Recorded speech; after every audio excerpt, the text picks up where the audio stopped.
ये आकाशवाणी है। अब आप लवली निगम से समाचार सुनिए।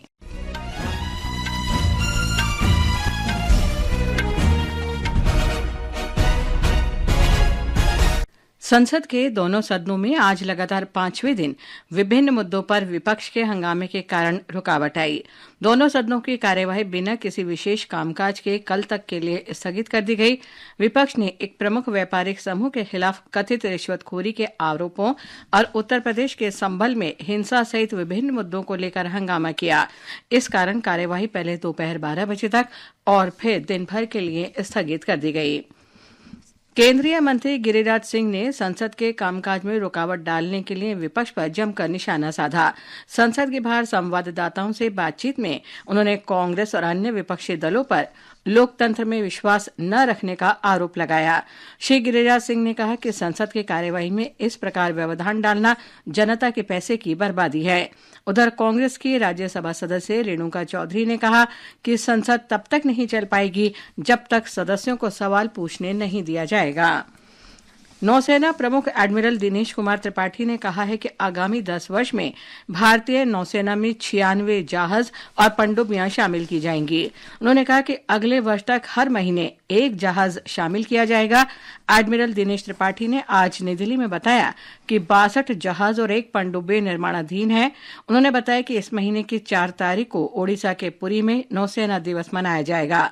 राष्ट्रपति द्रौपदी मुर्मू इस कार्यक्रम में मुख्य अतिथि होंगी।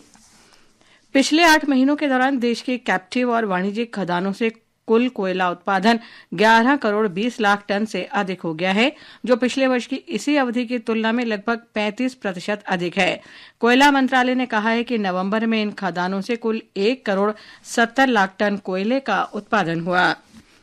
इस वर्ष अप्रैल से सितंबर के दौरान पिछले वर्ष की इसी अवधि की तुलना में देश में प्रत्यक्ष विदेशी निवेश में 45% की बढ़ोतरी दर्ज की गई है। उद्योग और आंतरिक व्यापार संवर्धन विभाग के अनुसार प्रत्यक्ष विदेशी निवेश से लाभान्वित होने वाले क्षेत्रों में कंप्यूटर सॉफ्टवेयर और हार्डवेयर, दूरसंचार, ऑटोमोबाइल और फार्मास्यूटिकल्स शामिल हैं। प्रत्यक्ष विदेशी निवेश से अर्थव्यवस्था में बेहतर प्रौद्योगिकी के साथ साथ अधिक निवेश और रोजगार सृजन होता है। प्रधानमंत्री नरेंद्र मोदी आज संसद भवन के बालयोगी प्रेक्षागृह में Hindi film the Sabarmati report देखेंगे। ये फिल्म फरवरी 2002 में गुजरात में हुए गोधरा रेल अग्निकांड पर आधारित है। पिछले महीने सोशल मीडिया पोस्ट में श्री मोदी ने कहा था कि ये अच्छी बात है कि सच्चाई सामने आ रही है और वो भी ऐसे तरीके से जिसे आम लोग देख सकें। फलस्तीनी शरणार्थियों के लिए संयुक्त राष्ट्र राहत कार्य एजेंसी ने घेराबंदी वाले क्षेत्र में मानवीय सहायता को बाधित करने वाली लूट के बाद केरेम शालोम क्रॉसिंग के माध्यम से गजा में अपने सहायता अभियान को स्थगित कर दिया है। पिछले महीने की 16 तारीख को सशस्त्र गिरोहों द्वारा सहायता ट्रकों के पूरे काफिले को जब्त करने के बाद ये निर्णय लिया गया है। मरुस्थलीकरण से निपटने के लिए दुनिया का सबसे बड़ा संयुक्त राष्ट्र सम्मेलन रियाद में शुरू हो गया है। इसमें वैश्विक नेता, नीति निर्माता और पर्यावरण विशेषज्ञ हिस्सा ले रहे हैं।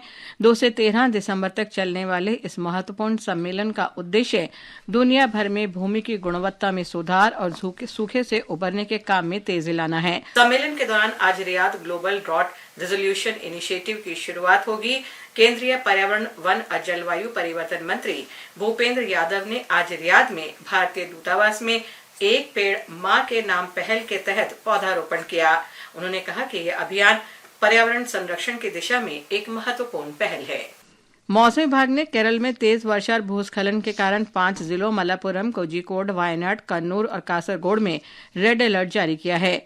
4 अन्य जिलों में ऑरेंज अलर्ट जारी किया गया है। राज्य के पर्वतीय क्षेत्र हाई अलर्ट पर हैं क्योंकि इन क्षेत्रों में भूस्खलन और बाढ़ की आशंका है।